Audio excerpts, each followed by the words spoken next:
Okay, now that we have all the eyes materials done, we can first of all remove the HDRI dome light because we don't need it anymore, and we can re-enable this scheme, which is the head, also the eyelashes and the eyebrows back. Also, we re-enable the hair and backdrop, and we can see it's starting to look similar to the reference. However, if we compare to the reference, you can see the models maybe have some little bit makeup. For example, some eyeliners, a little bit makeup around the eyebrow area, and maybe a little bit lip gloss like here. So let's try to mimic that as well. Okay, so let's hide the hair just for speed purpose. Also set the resolution to 50%. And let's select go to looks, select the skin graph, go to MDO graph GUI to import materials from selection again. So what we can see here is the old graph we created. Right now we want to add a little lip gloss. So what we want to do is first of all load a mask file, bitmap texture, and we actually set this one to raw.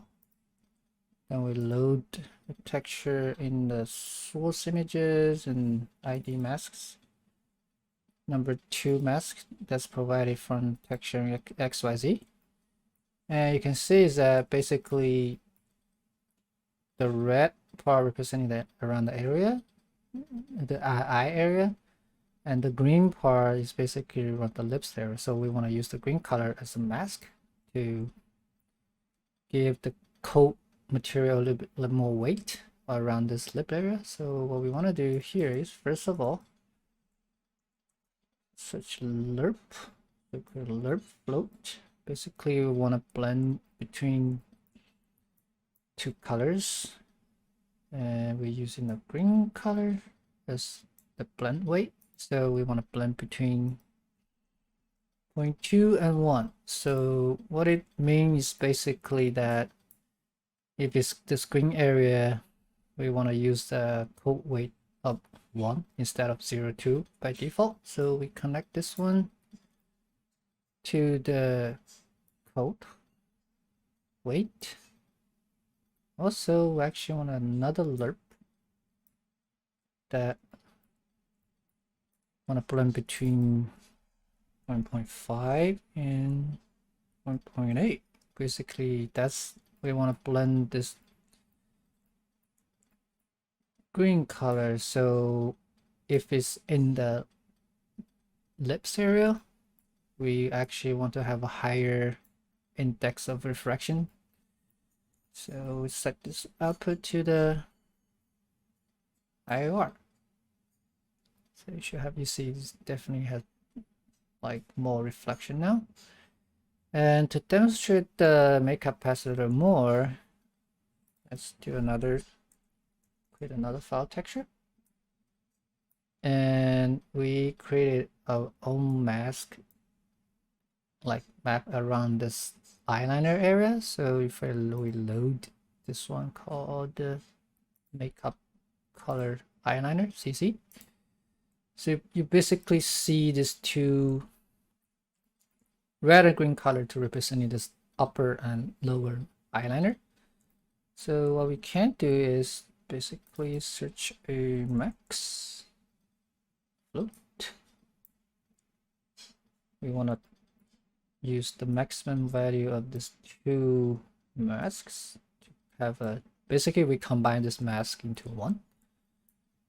Then we use this mask first of all to darken this color of this texture map. So we search a blend color. So we add in this texture into the first color, and the second color should be something pretty dark.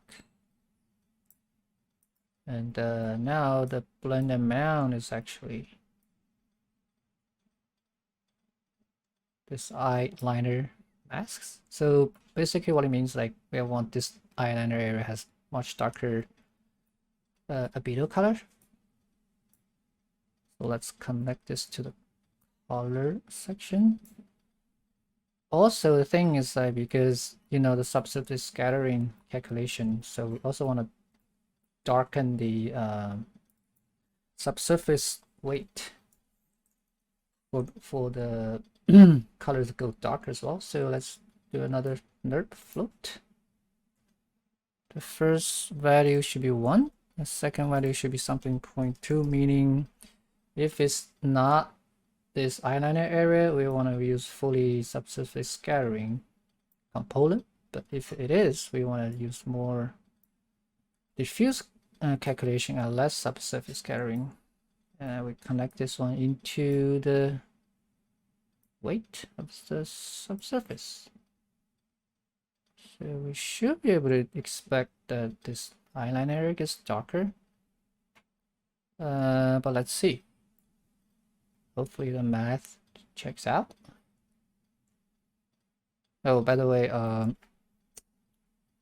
this is cooking just because MDL is trying to recompile the whole graph in as a GLSL under the hood, and for the RTX renderer to use. And it's a little bit slow right now. Hopefully we can fix this issue real soon. But you can see now this part is definitely darker. Okay, with the same concept, we added more makeup passes on her face. The graph essentially became like this. Is pretty big, but it's more or less the same concept. Like we darken some areas like the eyebrow area with some masks.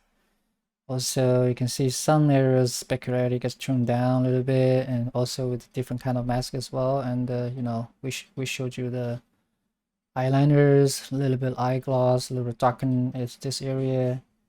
And yeah, pretty much the same process. And with this pretty much done, we can move on to actually the final render. So what we did was actually we added some just pretty simple shirt.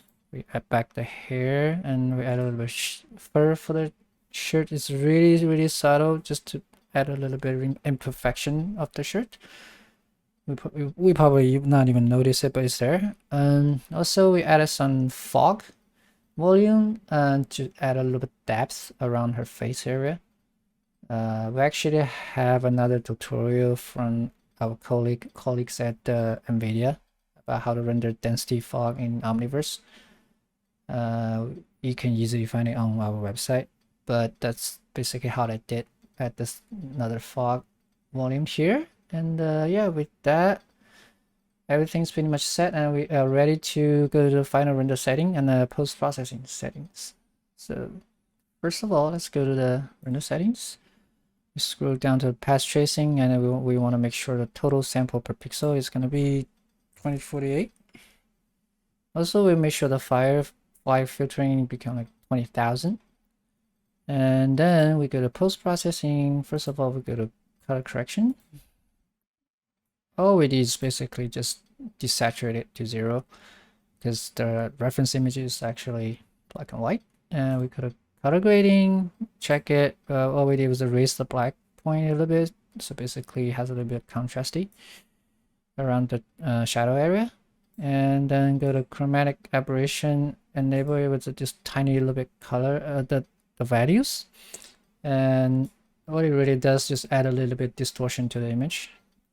Then depth field camera override, it's gonna be like this, because we set it to the same focal length of the camera, and the distance 265 is actually from the camera to where the eyes are. Then one last but not least is the enable linearity. So it's just, the number is pretty small. We just add a little bit darkened edge around the image, so we can focus on the center of the image a little bit more. Yeah, with that, and also don't forget to set the render setting to 100% or even 200% if you want like a bigger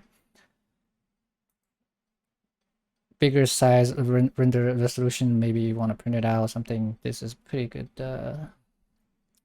size. So yeah, that's pretty much what we have, and thank you so much for watching.